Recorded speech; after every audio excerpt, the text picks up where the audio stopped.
Bismillahirrahmanirrahim. Elhamdülillah. Nahmaduhu ve nusalli ala rasulihi karim. Amma ba'd. Assalamu alaikum ve rahmatullahi ve barakatuhu. Hurmatlı Müslümanlar, daha bir jolu Cuma günüңөр менен бүгүнкү Cuma günүндө bir dua бекитилген саат бар, кабыл боло турган. Ошол саатка дуага туура келип, Алла кабыл кылган болсун. Бүгүнкү сүйлөшө турган темабыз уяттуулук, ийбалуу болуу, ар намустуу болуу деген темада. Муну арабчасында иффат деп коет. Иффат дегенди чечмелеп айтканда, кыска сөздөр менен айтканда, арам нерселерден адам өзүн карманууну ошо иффат деп коет да. Кайсы нерсе арам болсо, ошол арамдан адам өзүн тыйса, ошол иффаттуу, ошо уяттуу, ошо ийбалуу адам болуп эсептелет экен. Бул мындайча айтканда, ошол арам кылган нерселерди адам кылыштыгы менен бир көзгө суук көрүнгөн нерсени ошолдон тыйылышты иффат деп коет экен. Бул ошол уяттуу, ийбалуу дегендин тескериси начар, паскач, төмөн деген сөздөрдү түшүндүрөт экен да. Эми бул жөнүндө Пайгамбарыбыз салам өзүнүн урматтуу сахабаларына уяттуу болууга, ийбалуу болууга чакырган экен. Ошо нерсеге буйруган экен. Пайгамбарыбыз салам багы сахабалары Меккеден Хабайстанга дин үчүн көчкөнгө мажбур болгон. Ошо көчүп барганда, ошол Хабайстандын падышасы Хиракл деген Абу Суфиян дегенден сурайт. Абу Суфиян ал убакта исламды кабыл кылбаган, мусулмандарга каршы жашап аткан убак болгон. Ошондо Хиракл Абу Суфияндан сурайт: "Азыркы пайгамбармын деп айтып аткан адам силерди эмнеге буйруп атат? Эч кандай жалган сүйлөстөн туурасын айт" дегенде, Абу Суфиян ушул нерселерди айткан экен. Азыр мен пайгамбармын деп айтып аткан ошо Мухаммад салам бизди Аллах Таалага эч нерсени шерик кылбастан өзүнө сыйынууга буйруп атат. Жана ата бабаларыбыз айтып келип аткан жана таштарга, көрүнгөн нерсеге сыйынууларды таштоого чакырып атат. Жана бизди намаз окууга буйруп атат. Бизди чынчыл болууга буйруп атат. Жана бизди уяттуу, абийирдүү, ийбалуу, ар намус болууга чакырып атат. Жана бизди тууган урук менен карым катнаш кылгыла, тууганчылыкты үзбөгүлө деп ушуга чакырып атат пайгамбар деп, пайгамбарыбыз ушунду айтып атат деп жооп берген экен да. Эми ошондой эле пайгамбар салам өзү дагы ушул нерсеге дуа кылып суранган экен. Пайгамбар эмне суранган? Аллахумма инни асалукал худа ва туqa вал афафа вал гина. Бу дегенди, Аллахым, мен сенден суранам. Мага сен ушундай туура жолду бер. Сен мага жүрөгүмө таквачылыкты бер. Сен мага уяттуулукту, абийирдүүлүктү, ийбалыкту, ар намустуулукту бер. Жана сен мага мындай бейхажат, бирөөлөрдөн сурап калбай турган бейхажат байлыкты бер.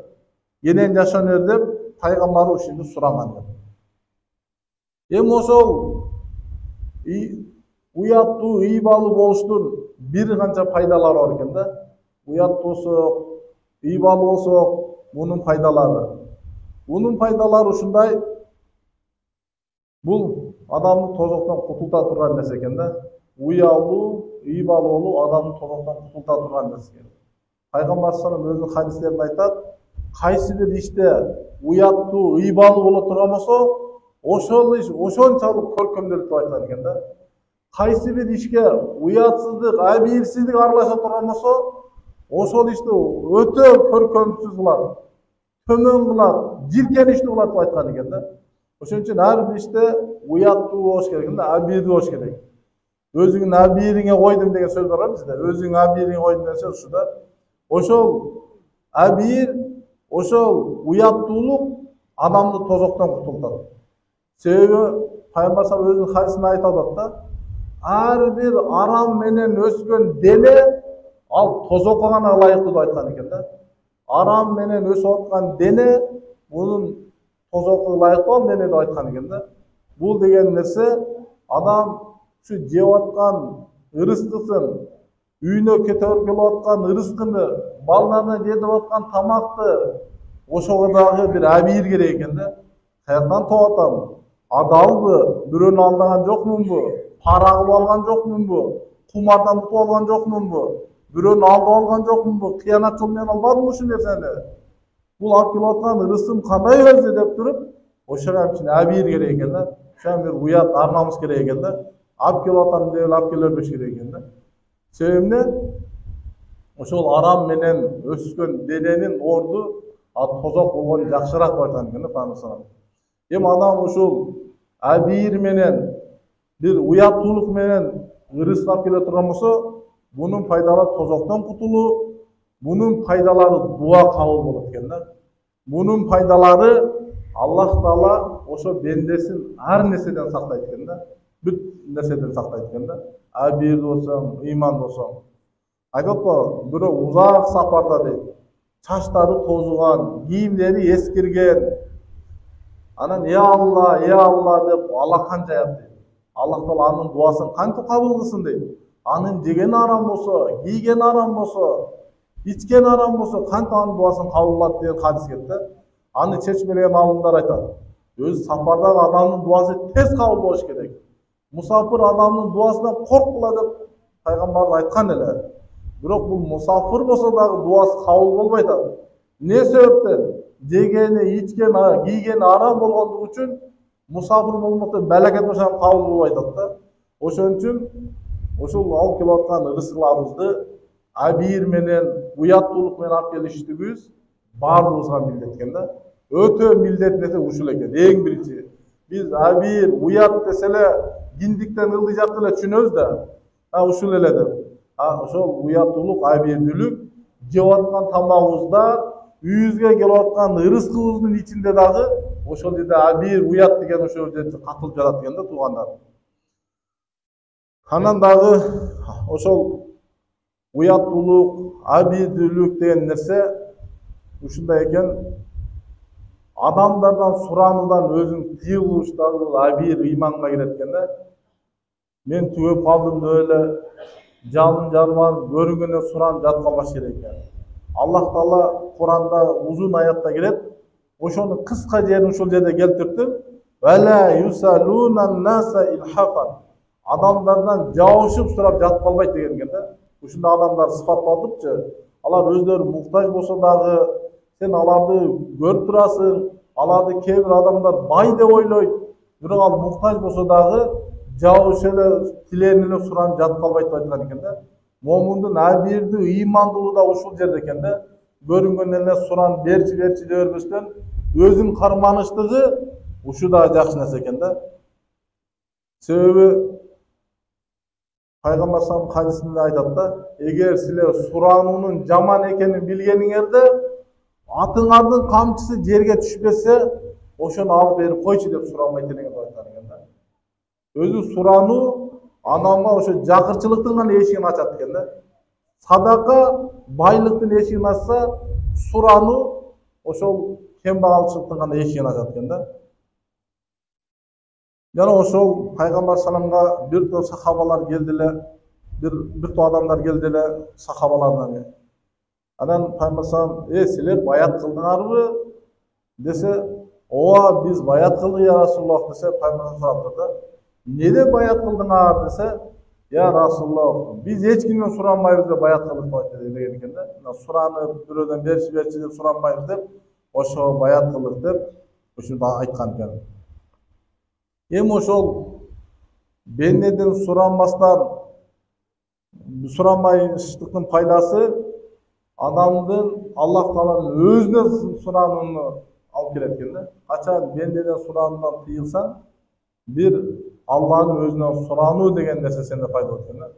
Ошо менен сенде Аллага болгон таянуу ошондон пайда болот экен да. Качан ошол Алладан суранышты биз үйрөнсөк, я Алла, muhtaçlığını çeşip, biyagın çeşip Allah'dan soransak, Allah'a tayanırsak, bendeki olgan bağı suranışlık bizde çok olatken dağı adamda bir mınday urmat keletken de, nafsında bir urmat payda olatken de özünün özün olgan. Oşon üçün bu suranışlıklardagı şu nerselerden daha ehtiyat bolatkenmiz. Anan dağı oşol şu nerseni aytadat adamlar oşol ar türlü olat. Alardın darajaları da ar türlü olat. Kee bir adamlar var. Oşol adamlardan suranını taştaydı. Kee bir adamlar suranını taştaydı. Peygamber sallallahu aleyhi ve sellem hadisinde aytadat, kimde kim özünün baylığın göğütüş üçün adamlardan suragan bolsa, al tozoktu suraptır, tozoktun otun suraptır. Meyli al az bolsun, meyli al köp bolsun deyip de. Kiçinekey nerse olsun, çoң bolsun, özün baylığın göğütөйүн dep, özün baylığına da bir nersени koşoyun dep, adamlardan surangan adam, bu özüne tozoktun otun suraptır dep, Peygamber sallallahu aleyhi ve sellem oşentip aytkan eken. Jana dagı Peygamber sallallahu aleyhi ve sellem'in hadislerine kelotat. Bul jerde dagı bir abirdilik, uyattuluk jana uşul nerseni aytatat. Abirdilik, uyattuluk деген emne dese, Peygamber sallallahu aleyhi ve sellem aytatat. Baş jana başın aylanasında nerseni saktoo. Kursak jana kursaktın aylanasındagı nerseni uyattuluktan saktoo dep Peygamber sallallahu aleyhi ve sellem düşündürüyor. Bul jerdegi kursak jana kursaktın aylanasındagı nerselerdi saktoo degeni uşul avrattарды aramdan saktoo деген nerselerdi ayткан экен. Aramlardan saktoo деген maksat bul jerde ошо buzuklu işlerden özün korgoo jana ошо buzuklu işlerge alып bара турган nerselerden özün saktаш керек. Ошон үчүн Allah Taala Kur'anda bizge aytып атат, aytkының момундарга дейт, gözdөрүн koyu kılsın. Bundan öncesinde gözlerini tosun, böröp tigilip karabasın. Avrattарын saktasın dedi. Buna bular özleri için en jakşı taza jol uşul. Albatta Allah Taala sizlerden kılıp atkan nerseňerden kabardar dep Allah Taala aytып atат. Bul jerde aytып atат, uşul aram nerselerden, buzuklu işlerden ошол сактануунун пайдалары, канча пайдалары бар десе, бул жерде айтып атат, ким ушундай бузуку, уятсыз, фахша нерселерден өзүн тыя турган болсо, кыямат күнүндө эч бир көлөкө жок убакта Аллах Тааланын аршынын гана көлөкөсүнөн көлөкө берет Аллах дейт. Пайгамбар ушул жерде бир хадисин келтирип атат, 7 türlü адам бар дейт. Allah'da Allah Taala kıyamet gününde hiçbir gölökö yok. Allah'ın özünün arşının gölökösünden gölököret. Oşonun bürösü bir uşunday kişi de anı bir mansaplı, sulu ayal oşol buzuku jaman işke çakırsa men Allah Taala'dan korkommun degen bolsa, korkom da oşonda buzuku jaman işke barmasa, özün uyatın abirin saktasa, bunu Allah Taala sıylığı arşının gölökösünden gölökö beret aytып атат. Jana dagı bul adam özün abirin uşunda uyat nerseden saktaşının paydalары anı Allah Taala beyişke girzetken. Peygamberimizin hadisinde kelip atat. Peygamber bizge uada alıp kepil kılıp aytат, kepil bolup kasam içip aytат. Mındayça aytkanda men kepilmin deyt. Kimde eki jagı menen eki butunun ortasından nerseni saklanan kepil bolsa, men anın beyişke girişine kepilmin de aytılır da. Anaki, uyat nerseden şu saklanış gerek. Uşunun saklanganı uşunday paydalar var urmatlı musulmanlar. Uşun saklansa kim uşunday buzuku, oynoşçuluk, soykuluk, uşun jaman jirkenişli uşul amaldan kim özün saklagan bolsa, demek buga sүйүнүч kabar var. Kıyamet gününde Allah Taala'nın arşının gölökösü vadası var. Jana Peygamberlerin beyişke girişine kepillik var, vadası var. Men kepilmin dep Peygamber sallam kölük berip atat. Ошон үчүн ушундай бузук иштерден бизди тыйылыш үчүн шарият бир керен жолдор көрсөтүп койгон. Бир алым айткан экен, бузук адал жашоо ушунчалык Аллахтын адал жолу кенен деген экен да, ушунчалык кенен. Бизге бузукулукка барышка муктаждык деле жок өзү деп айтат экен да. Мындай маселелер го. Алла Таала бир дертке 10 шифа түшүрөт дейт да. 9'u adaldan, birөөсү арамдан десе, биякта 9 адал шифаны издебейт дагы адам бир арамга жабыша берет. Иттин эти жакшы экен, өзүнүн сийдигин ичсе жакшы экен, биякта 9'у турат. Ошонусун анда эле бузук иштерден тыйыла турган жолдорду Аллах Таала көрсөтүп койгон, өтө адал жолдор көп. Ушунча жер турса, инсан дагы ошончо адал, кененчилик, арамга муктаж эмес болуп турса дагы ошо арамга жол салат дейт.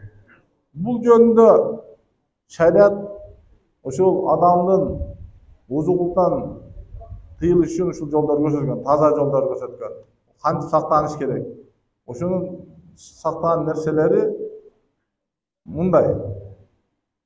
Биринчи, адам өзү көздү сакташ керек депти. Көздү. Бузукулуктан адам сактаныш үчүн биринчи көз сакташ керек депти. Анан экинчи нерсе, жигиттерге эртерээк үйлөнүш керек деп айтыптыр. Ага да күчү жетпесе, орзо тутуш керек дептир. Мына ушул нерселерди айткан экен. Бузукулуктан сактанышын жолдору. Көзүңдү сакта, эртерээк үйлөн, болбосо орзо тут депти да. Мен азыр имам катары ошо шаардан айтып коеюн. Бизде балдар 27-28 чыгып үйлөнүшүп атат. Үйлөнүшүн эмеси чоңоюп кетип атат да. Бул эминти жүрөргөн жакшы эмес экен да. Ошону жакшы бойдоктор угуп алгыла, жүрөрүңүздөн үйлөнгүлө. Пайгамбардын астында бир адам келет экен, иштейсиң десе жок депти. Үйлөнгөнсүң десе жок депти. Менин астыма турбай жогол депти. Сен иштебесең арам дейсиң. Үйлөнгөнсөң зина кыласың деп айткан экен да. Балдарга айтсаң үйлөн десе кыз жок дейт. Кантип кыз жок? Өзүнүн жүрүшү чатак, анан башкалар да ушундай ойлойт, анан кыз жок деп жүрөт. Ошон үчүн шарият ушул нерсени көрсөтүп койгон. Уятсыз жака кетип калба, жаман жолго жүрүп кетпе, эртерээк үйлөн, ошол нерселерди шарият бизге буйруп койгон. Дагы бир нерсе, ушул нерселерди буйруп атат, аялдарга хижабты буйруп атат. Ушул нерселерден, уятсыз нерседен тыйылыш үчүн. Өзүн тосууну буйруп атат шарият. Жана үйлөрүндө отурушты буйруп атат да азырчы. Шарият өзү ушуну буйруган. Бирок бизге ушунун тескерisi болуп атат. Хижаб кийбейт, бүт денеси ачык, чачык, өзүн тоспойт, кайтып чачылып чыгат, үйдө отура албайт, көчөдө самсалап жүрөт. Эми Аллах Таала бул жөнүндө Куранда айтып атат да, үйлөрүндө отурула, жахилаттын абалкы жахилаттагылар ошоп ачык чачык болуп чыкпагыла деп Аллах Таала ошентип буйруп атат да. Эми ушул нерсе ушул жерде отурган баардык эркектер, мага дагы силерге да тиешет. Ошол нерсеге биз дагы себепчүбүз. Өзүбүздүн кыздарыбызды, же өзүбүздү, же досторубузду, башка бирөөлөрдү ушуну тыйбаган себептүү. Түшүнүктүү? Анан дагы бир нерсеси, жат эркектер менен жат аялдарды аралаштырбаш керек деп айтып атат. Ошол адамдан ыйба, уят кетпештик үчүн ошо аралаш жүрбөсүн деп айтат. Биз кимден аралашып жүрөт беймарал. Жана дагы Пайгамбар бизге буйруп атат, аяллардын үстүнө кирбегиле, bundan сактангыла да. Жалгыз отурган аял менен жалгыз эркек калбаш керек да бир үйдө. Үчүнчүсү шайтан болот деп айткан да. Бизки жалгыз жолугушканды жакшы көрөт бизде кайт тескерисинче. Мына ошол жалгыз калбасын деп айтат. Ушул нерседен кайтарып атат. Жана Пайгамбар аялдар менен учурашуудан кайтарып атат, кол берип учурашкандан. Пайгамбарыбыз айтып атат, мен дейт аялдар менен кол берип учурашпайм деп айтып атат дейт.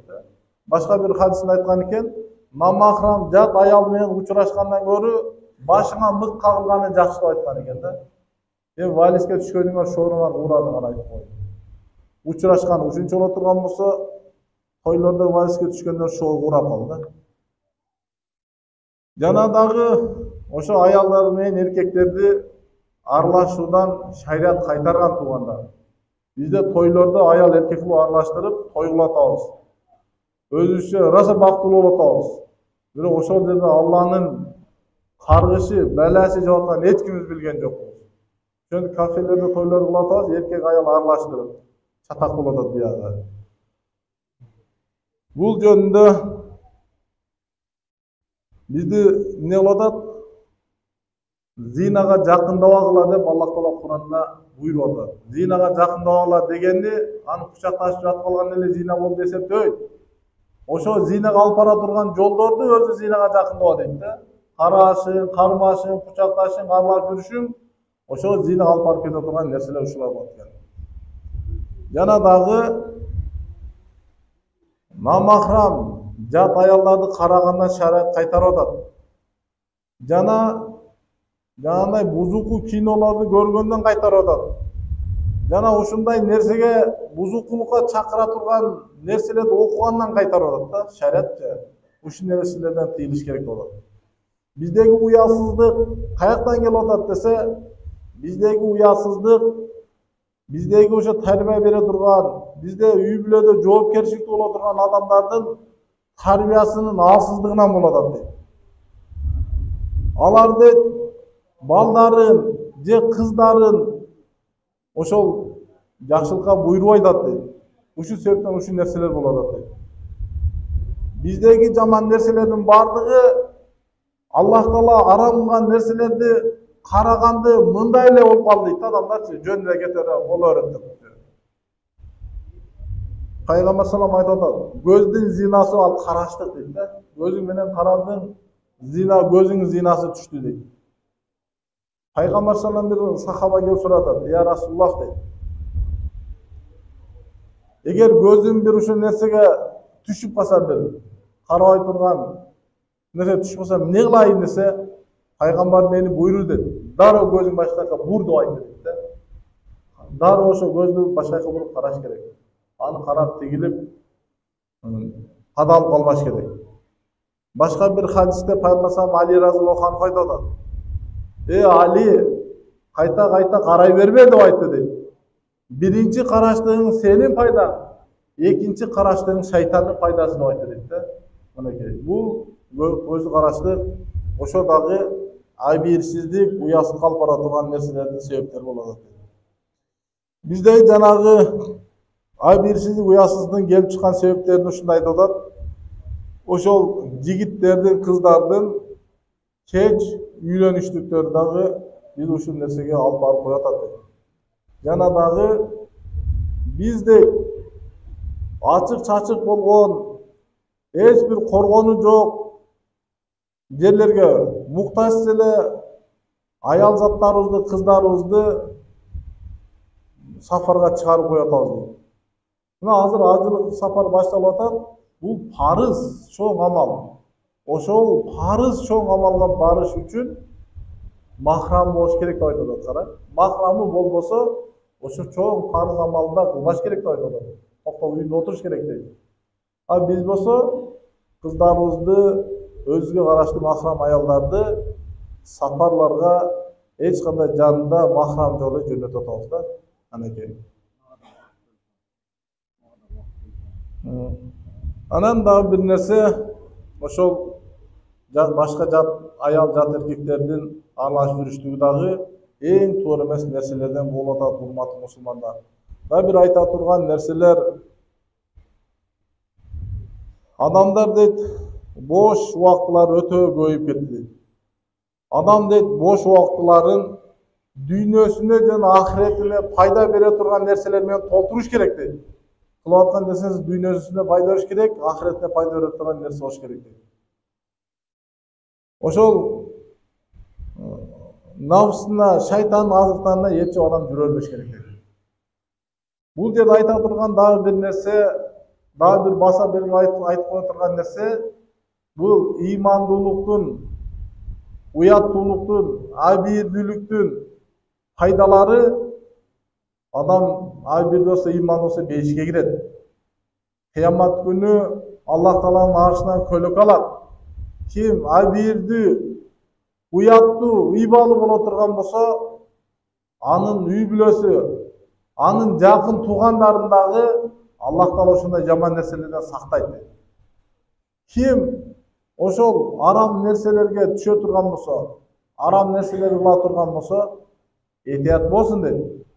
Анын дагы өзүнө же үй бүлөсүнө дагы ошондой абийирсиздик, уятсыздык нерсеге дуушар болбойт деп айткан экен да.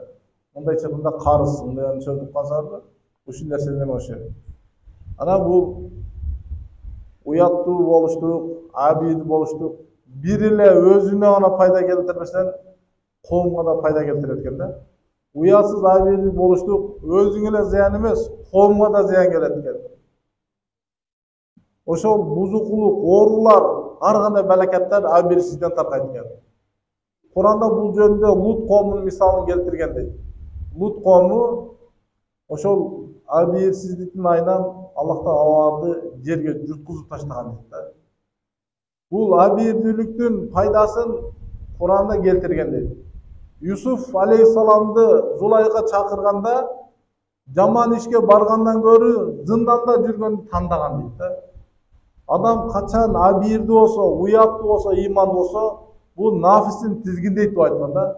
Ал нафсин тизгиндейт. Ал ушундай нафстин чыккан адам болот дейт да. Өзүнө султан дейт.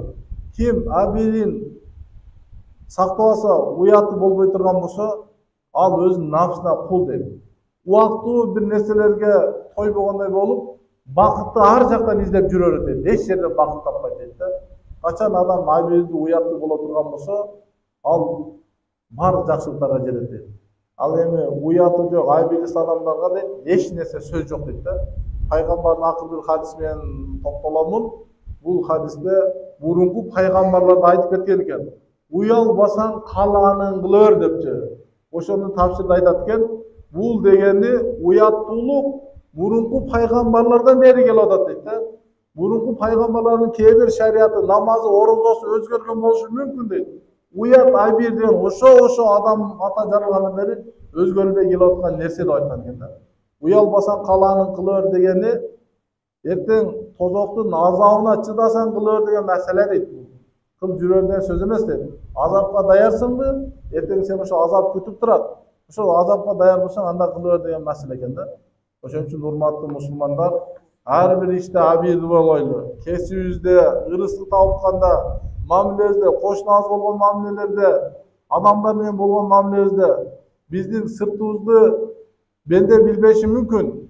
Алла ичибизди билип турат да, ошону унутпайлы да. Аллах Таала биздин жүрөгүбүздө сырларды билет. Ошон үчүн баардыгыбыздын абийирибиз өзүбүздө да. Ошон үчүн абийир болойлу. Мен дагы бир ошол айта турган бир маселелерди кошуп коеюн. Мынакей мечитке келип атабыз. Мага ошол эми элден түшүп атат. Ар бирин колуңан карма алган жокмун.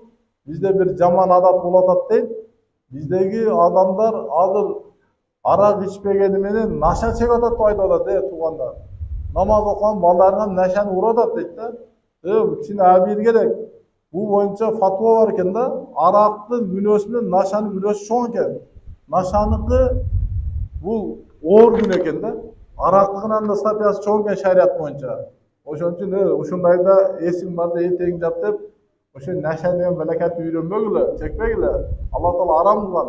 Өзүнчө ойлошот экен фатва чыгарган, түтүн эле деп. Түтүн болгону менен акылыңы алып, арактан баттар болот атпайбы? Ошон үчүн наша деген балакаттан сактагыла. Бул менден сунаган үчүн айтып атам. Эми кимиң чегип атканын колуңан кармап алган жокмун. Бирок ушул маселе айтылат, мага жаап түшүп атат да ушундай деп. Ошон үчүн Алладан корккула. Анан да үчүнчү бир маселени токтоп кетейин. Азыр жай келди. Адамдар экскурсияга чыгып, аяк бияка барып, ырысып аяк бияка барып атат. Ошол жерде барган жериңерде мусор кылып таштап, ошол талааны булгап чачпастан мусорга алып келгиле. Ошол жерлерде от жагып, бир нерселерди күйгүзүрбөгүлө. Ошол нерселерди дагы эскертип койгула деген сураатмын. Чындыгында ушундай кылышыбыз керек. Барган жерибизге мусор кылбайлы. Ал өзүбүздүн жайлообуз, адырыбыз, таза абабыз. Эртең бүгүн барсаң, бүгүндөн кийин дагы барасың да. Бүгүн сен таштап кетсең, сенден кийин эртең дагы бирөөлөрдөн таштап кетет. Ошон үчүн Кудайым баарыбызга абийир берсин, уят берсин. Кайсы бир нерсе уяттуулук болсо, ал сөзсүз жакшылыкка алып барат экен да. Ошон үчүн Кудай таалам баарыбызга уят арнамыз абийир берсин. Ассаламу алейкум ва рахматуллахи ва баракатух.